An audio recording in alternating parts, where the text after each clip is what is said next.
ये चिंगारी किसी भी वक्त ईरान और अमेरिका के बीच जंग भड़का सकती है। ये धमाका जल्द ही पूरे मिडिल ईस्ट को दहला सकता है और आशंका तो यहाँ तक जताई जा रही है कि किसी भी वक्त नीले समंदर में महायुद्ध का आगाज हो सकता है।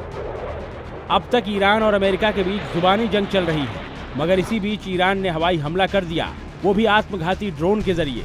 मगर खलीफा अपने मकसद में कामयाब होता उससे पहले ही अरब सागर में यूएस नेवी ने ईरानी ड्रोन को न सिर्फ ट्रैक किया बल्कि लड़ाकू विमानों के जरिए ईरान के बारूदी उड़न दस्ते को तहस नहस कर दिया।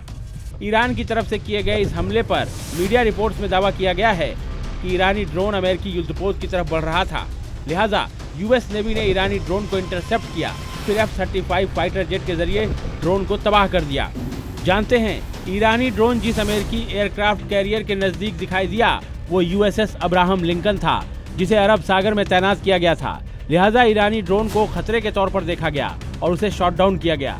मगर हैरानी की बात यह है कि इस हमले को तब अंजाम दिया गया है जब अमेरिका और ईरान के बीच तुर्की में इसी हफ्ते परमाणु समझौते पर बातचीत शुरू होने वाली है। यूएस आर्मी की माने तो जिस ड्रोन को अमेरिकी फाइटर जेट ने आसमान में धुआं किया वो शाहिद 139 था, जो कि सर्विलांस के साथ साथ अटैक भी कर सकता है।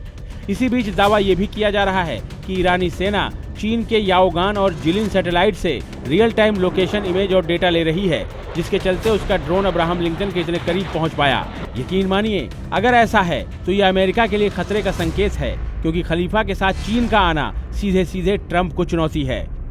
वो ऐसे कि ट्रंप वेनेजुएला की तरह ईरान को डरा धमका नहीं सकते, यानी ईरान जंग में अकेला नहीं है। ऐसे में अगर चीन ने हथियारों के साथ ईरान की मदद की तो फिर ट्रंप के लिए ईरान फतह करना मुश्किल ही नहीं, नामुमकिन होगा। ब्यूरो रिपोर्ट, जी मीडिया।